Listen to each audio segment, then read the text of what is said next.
Mga boss, meron na naman akong napanood na isang video sa kalsada regarding ito sa violation.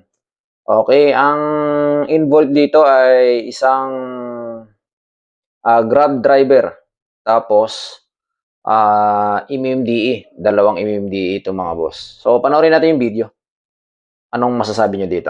Ayan broken lane. Mga guys, pinapara ako. Teka lang mama, wait lang.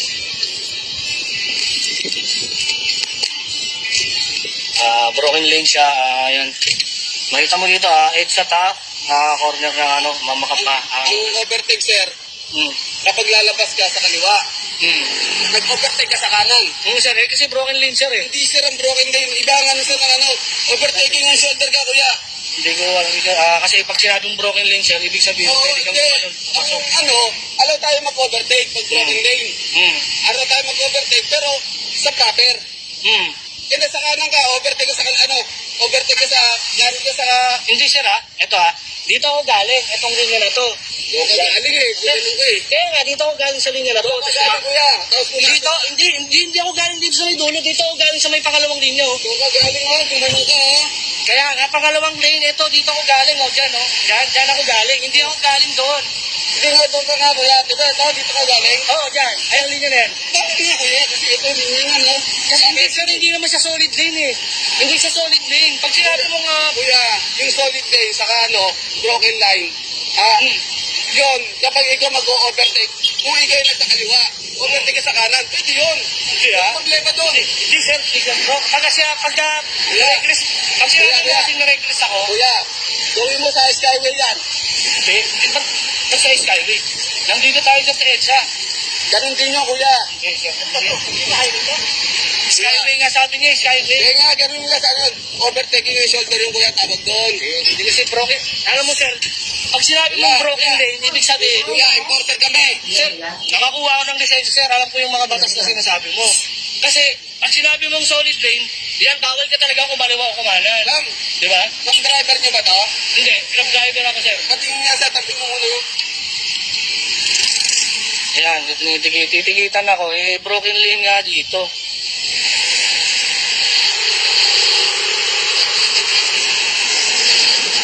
Patingin kuya, PA mo, kuya, PA.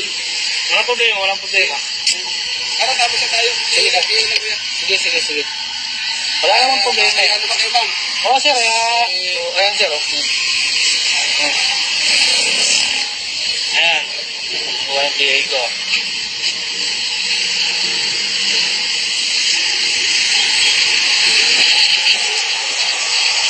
Ayan sir, nasa portal din yan sir. Okay na.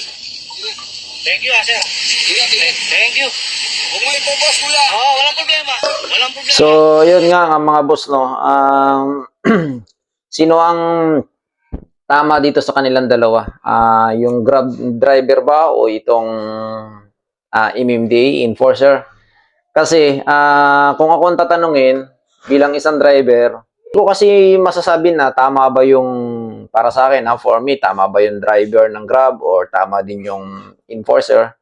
Kasi wala tayo sa sitwasyon na yon. So, kayo na mismo ang magpasya mga boss kung sino ang tama sa kanila. Para sa akin, hindi ko maibigay yung opinion ko dun sa driver kasi nga, hindi ko alam ang nangyari. So, ito yung reaction video lang naman, opinion natin. Kayo na ang masusunod. Pero dun sa bandang huli, ang driver ng Grab ay pinabatsi na rin naman siya. Tapos, umalis na. Ang huling sabi pa ng enforcer ay, sir, wag mo ipopost ha. So, ang nangyari ay naipost pa rin naman. So, sino nga ba talaga ang tama dito sa kanila? Yung Grab driver o yung enforcer?